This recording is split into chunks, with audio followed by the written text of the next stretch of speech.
xildhibaanada sharafta leh madaxweynaha wuxuu codsaday in lagu noqdo 17 September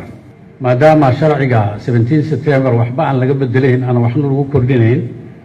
jidka kaliya noo baahan inaan codeyno waayo marka waxaan codsanaynaa xogeyaha inuu diyaar garoobo waa codeynaynaa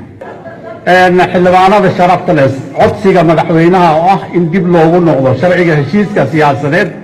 17 September doorashada baarlamaanka inta ogol u codeynaysa gacanta tag hala soo tiriyo hala dejiyo inta diidan gacanta tag ma jiro yaa ka aamusay codeynta sidaan ayay u dhacday heshiiska 17 September in dib loogu noqdo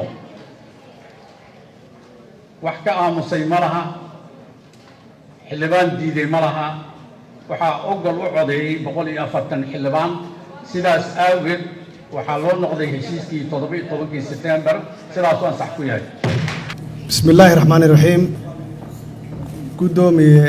waa mahadsan tahay adiga xildhibaanada sharafta leh waxaan ku faraxsanahay aan idinkaga mahadcelinayaa xildhibaanada sharafta leh inaad ku soo biirteen kalaabka tanaasul oo aad ummadda Soomaaliyeed u tanaasulsheen haddaba si aan waqti badan nooga lumin dalkana aan ugu horseedno doorasho si xasilooni ah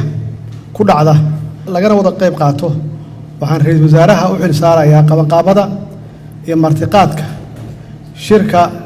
madaxda dowlad goboleedyada iyo dowladda federaalka ah iyo gobolka Banaadir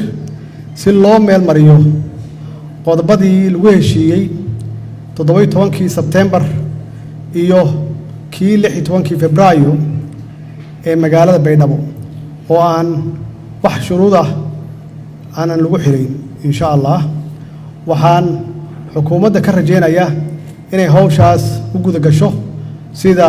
ugu dhaqsiyaha badan waxaan rabaa inaan shacabka Soomaaliyeed ay markhaati noo noqdaan oo ay kala fahmaan cidda doonaysa inay doorasho dhacdo iyo cidda diidan cidda doonaysa inay foodo qax iyo qori wax ku raadiso iyo cidda doonaysa inay qaadato go'aan kasta oo ay ku jirto danta dalka iyo dadka iyo diinta wassalaamu calaykum waraxmatullaahi wabarakaatuh